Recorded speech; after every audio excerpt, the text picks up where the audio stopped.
What's up guys, Ryan here from Mud Gunner, and today I have an interesting video for you. So we are going to be shooting this AR-15 lower, and you might be like, Ryan, why are you going to shoot a lower? That seems like a waste.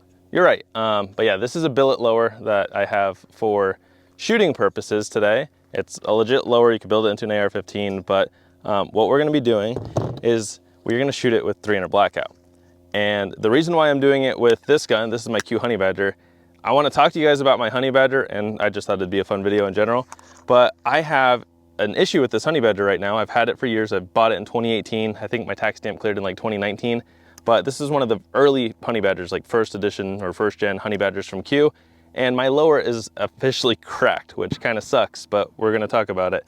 So yeah, this is not like, oh, I'm trying to crap on Q. I mean, this is a problem, but I didn't want the thumbnail to be, oh, my Q Honey Badger's cracked, because yeah, I still like Q and I like the guns, but yeah, we'll get into that. So that's the reason why I'm going to shoot this lower, was to tell you guys that my Q Honey Badger lower is cracked. Now I did reach out to Q and they did offer a good fix, but I'm going to talk about why I declined it. So I'm going to take the lower apart and we are going to show you guys what is going on with it. So pretty quick to disassemble, which is nice. Just like a normal AR-15, but it's got its own little proprietary buffer right here. So the camera may not pick this up well, but you see, it's a nice lower. Right here, tell me when it looks good on there, babe. Yeah. So right here, you'll notice on both sides, there is a like hairline crack. And what it is it's this really thin flared out piece. See how thin that is? It is so thin that at some point it cracked. And one of you guys, one of my viewers, spotted this in my disassembly video of this. I didn't even know at that time. So yeah, this lower is cracked, but I don't think it's in a dangerous spot, because if you notice right there, there's still a thick wall of aluminum that is the main bulk of your lower. I think the crack is just in that little flared piece right there. So I don't think this is going to be an issue for me as of right now. But nonetheless, I reached out to Q. I was like, hey, I noticed, or one of my viewers noticed, that my lower on my Honey Badger's cracked, and this is an SBR, so it's a suppressed SBR, did two tax stamps for it. But yeah, I was like, hey, what can we do? I really don't want to get rid of this lower. This is one of the early ones. Serial number is a pretty cool serial number. So I was like, what can we do on this? And they told me the option. Well, at first they just instantly emailed me a shipping label. Like they were like, okay, we'll take care of it right away. But I was like, before I ship it back, because I already kind of knew what was going to happen, I was like, I don't want to lose this lower. I want to keep this lower. And the reason for that is because it is an early Honey Badger lower. It's just, I guess, not sentimental value, but a little bit of sentimental value.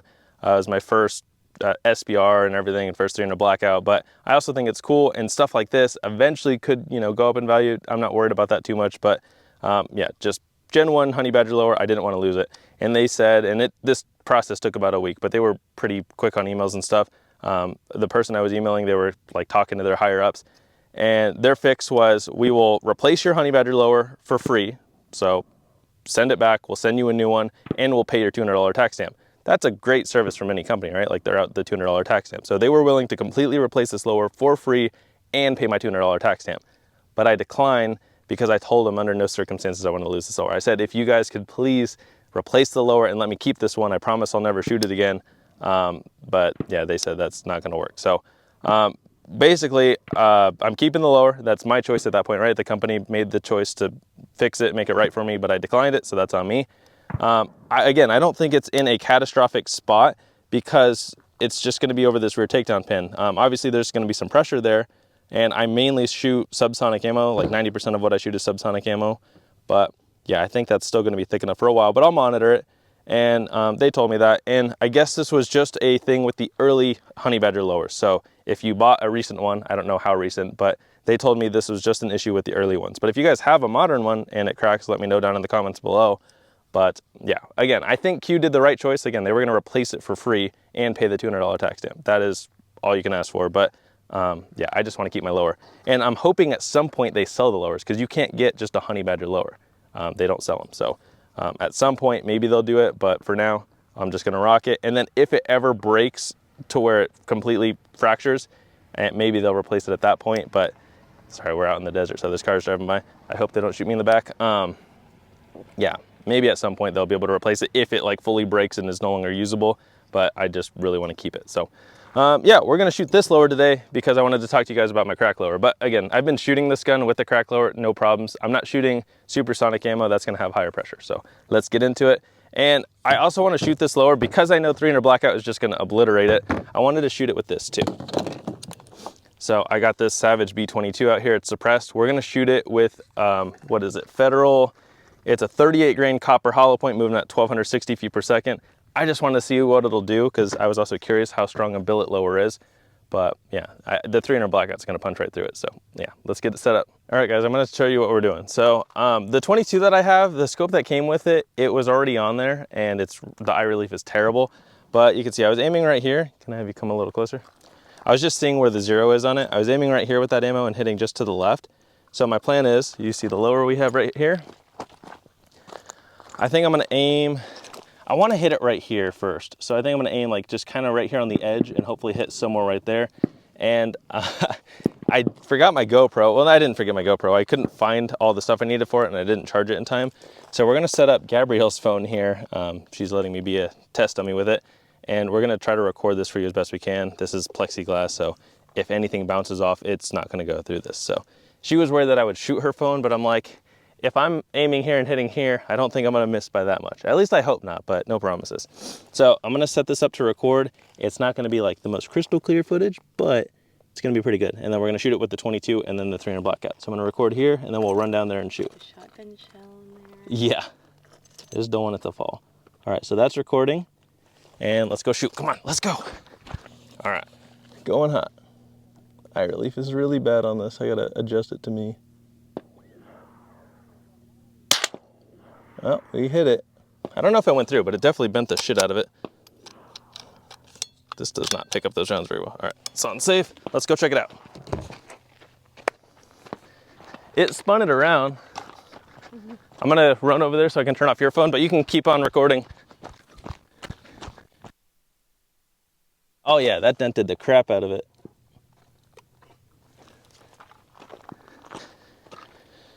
So, yeah, because I think it spun it like this. But look at what a 22 did to that.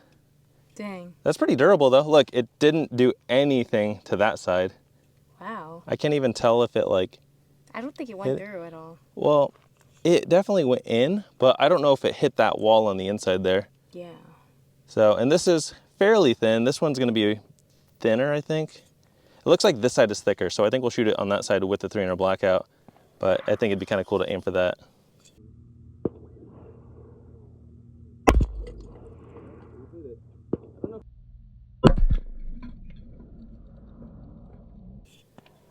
Well, I missed the third pinhole. That's funny. She doesn't know this, guys, but well, on machine guns, the third pinhole for full auto is right there, but I missed it by that much. I basically aimed right there, so it was kind of, I aimed like center right there, and it just hit to the left, so that's good. So yeah, I'm thinking 300 Blackout. I'm gonna just shoot on this side because that's much thicker than that. Again, it's gonna just obliterate it, but that was pretty cool. All right, so I just did a quick verify on the honey badger. So I'm aiming right there, hitting just below. So I'm gonna aim at the top of the lower. And I think my prediction is it's gonna go through both of them. Like, I don't know how clean it's gonna go through. I think it's just gonna zip a hole right through the middle, and I think it's gonna like explode out the back. And we are shooting SMB 200 grain full metal jackets.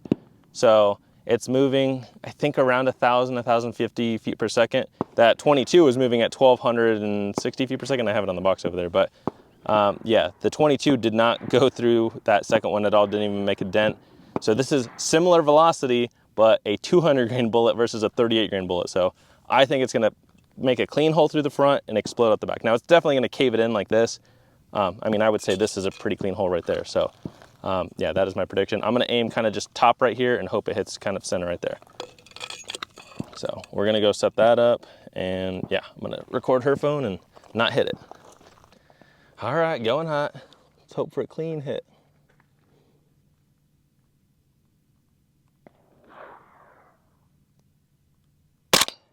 Whew, it flung it out.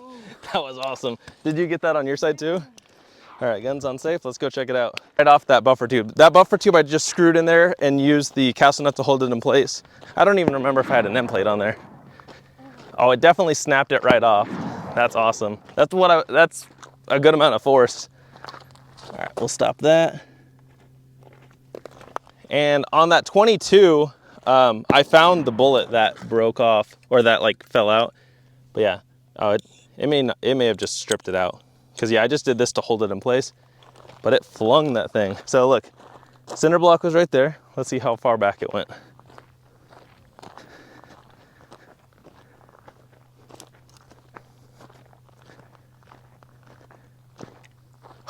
Oh, direct hit. Look at that. That is cool. Wow. Didn't even go through the back though. No, so it hit right here. Did not do a clean hole. Can you see okay? Wow. Yeah. That's pretty cool. So it didn't go through it. But where did it come out then? I'll have to watch it on hers. Because on hers, I saw the 22 hit and then kind of fall out. This one, it hit right there. Like center punched it. Or I wonder if that's the hit. Do you see that little circle right there? Yeah.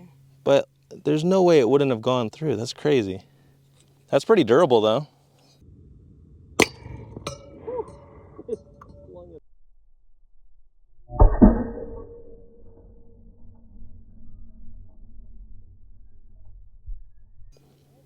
Dang. Oh, instead of chest plates, you could just have a bunch of lowers. I think I'm gonna hit it again like right here. Just, we'll keep this side kind of clean and we'll just put it like that. But that's pretty cool. Held up better than I thought. You can see it basically stripped that out, but I can screw it in. If I just pull this back a little bit, I should be able to set that back up. But look at, so the cinder block's right there. So I sent it back like 15 yards. That's not bad. That was pretty cool. Not what I was expecting. I think it's a little cross-threaded now because it's like really tight. Okay, well, that's not going in anymore. So I can't line that up, but it'll still hold like this and it's just gonna shoot it off again. But we'll check her footage because yeah, when I looked at her footage, that 22, it hit and then it fell like right here. So I have it at the table, I'll show you guys. It's basically just flattened lead. Yeah, but I don't see anything else. I don't see the 300 Blackout yet either, but I'm curious to see how it looks on here. All right. All right, we're gonna try to hit right in the center of the lower. It's pretty thick right there.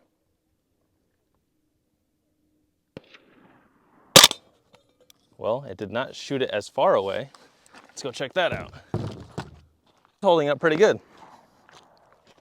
And the tube I don't think came out this time, even though it wasn't as threaded in this time. All right, I'm gonna stop your phone.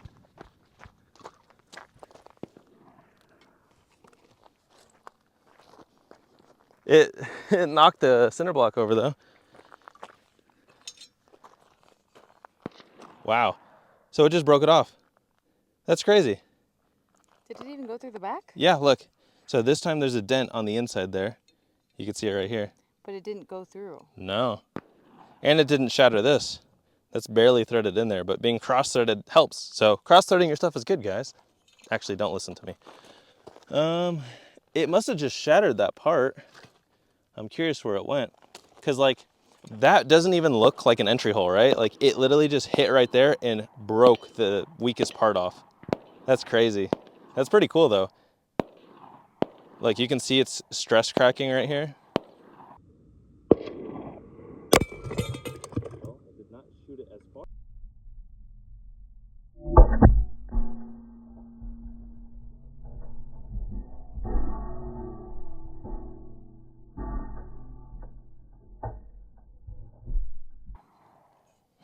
Where do we want to hit it next?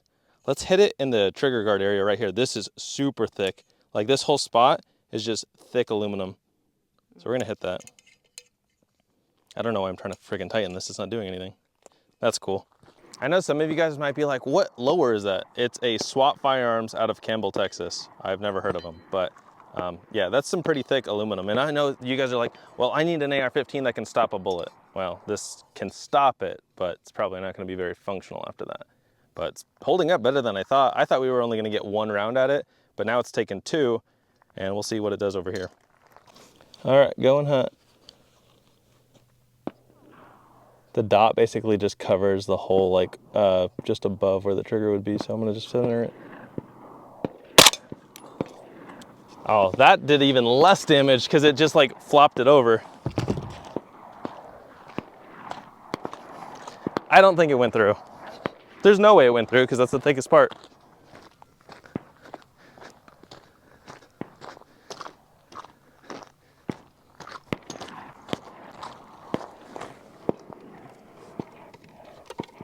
Predictions. It's not even out of it this time, it's still in it. Oh, so I hit a little high. So that time it went through. I was aiming about right there too. I was trying to hit more right here, but Holy shit. that's cool. Still not the third pinhole that we need, but Let me see. Put it to the side. To the side. Yeah. technically that is its side. So this is the top. No. That's pretty cool though.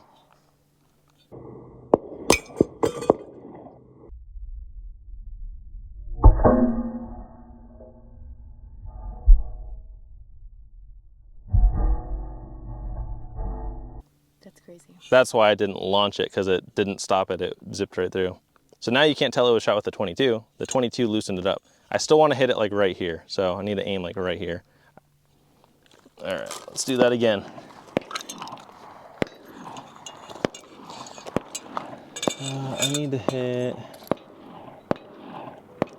So I'm gonna basically aim right there. It's just at that distance, the dot like kind of covers the whole spot, so. That one went just to the right of it. I think I'm still going just to the right of it. Dang, am I just that bad of a shot now? I think I'm missing it, so I'm gonna favor left now. There we go.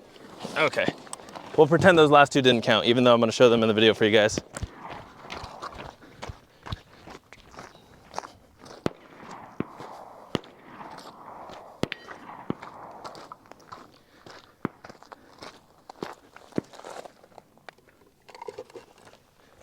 Oh, wow.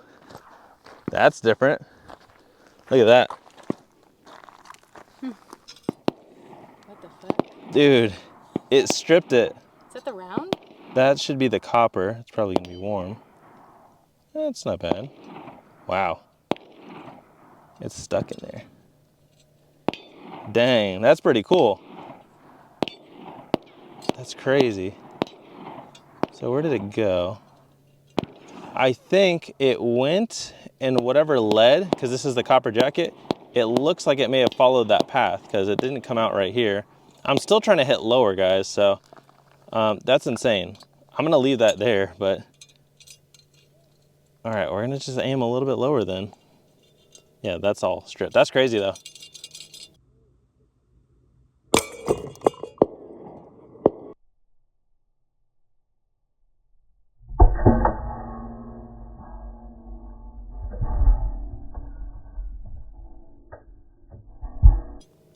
If that stays in there from the next shot, I'm leaving it there and that'll be part of the display. But I really want to hit it like just right here in this thick part. So I just need to aim a little lower. But basically for this shot, I was aiming like right over here. So yeah, just got to hit right there. Let's do it again.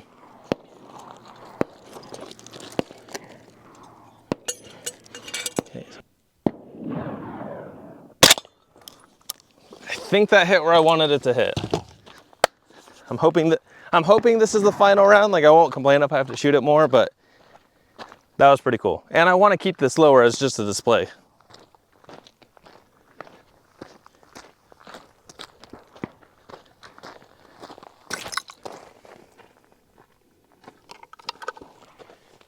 Okay, well I don't see any extra exit hole. What the fuck? Where'd I hit? Look, it turn it around. What the heck? What? That part? This? Yeah. Okay, well where did I hit this time?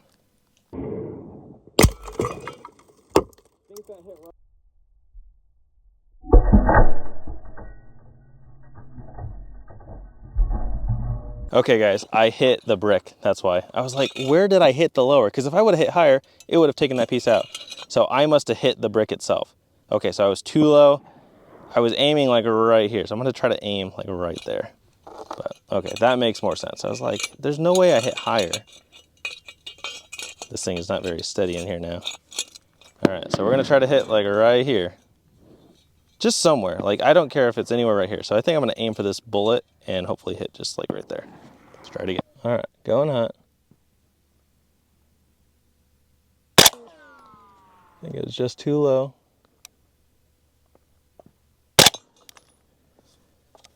Okay, well I don't think I hit the center block that time. Testing, let's see.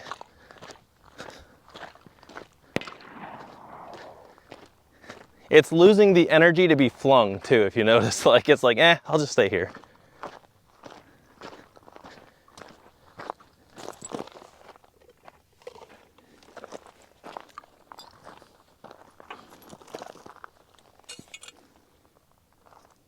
Whoa. Did it? Okay, I'm thinking I must have nicked it, because look at that. That's copper. Dang. Okay, I'm gonna get this right for you guys. We're gonna hit this. Gosh, did it hit the center block and then nick it? Because that's copper plating right there. I'm just trying to hit it like in this area.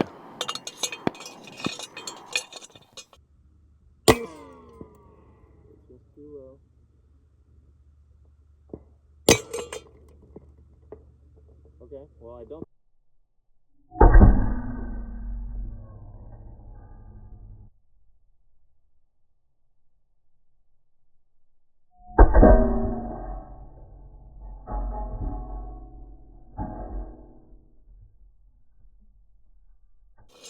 This comes down to me needing to be a better shot, but it's okay. That just means we're gonna keep hitting it.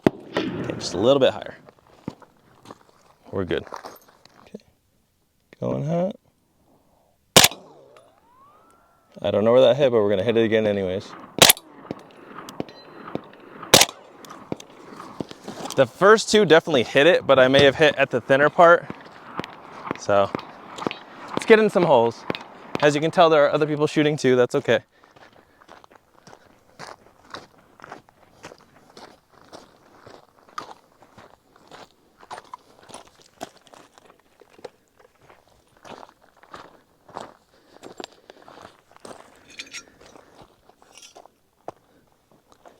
Okay, so we hit there.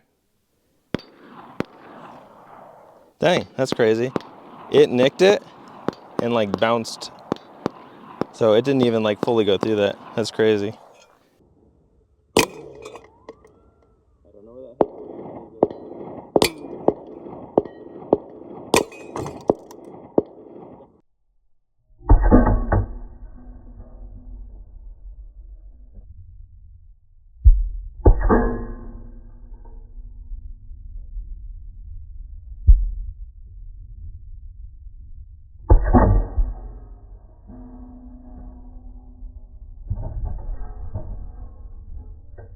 I think we'll call it good there, because obviously if that's stopping it, then this will stop everything. So I think this would be kind of a cool display, especially with this piece still in there. But yeah, that's pretty cool. Let me know what you guys think. And yeah, you see the honey badger, it's still working good. There's no issues with it. It's really just that little thin flared out piece on each side, but obviously that is still a problem. You don't want your AR-15 lower to crack, especially when you spend a lot of money on it. But again, Q offered to replace it for free and pay the tax stamps. So I think they're doing their part, guys. Like I'm not faulting Q. Again, it's early product. That was like the first gun they ever came out with. So I think they are doing the right thing. But thank you guys for watching. I hope you enjoyed. Maybe at some point I will get an updated Q Honey Badger lower, but for now I would like to keep that one and I will continue shooting it for you guys. So thank you guys for watching and stay tuned for the next video.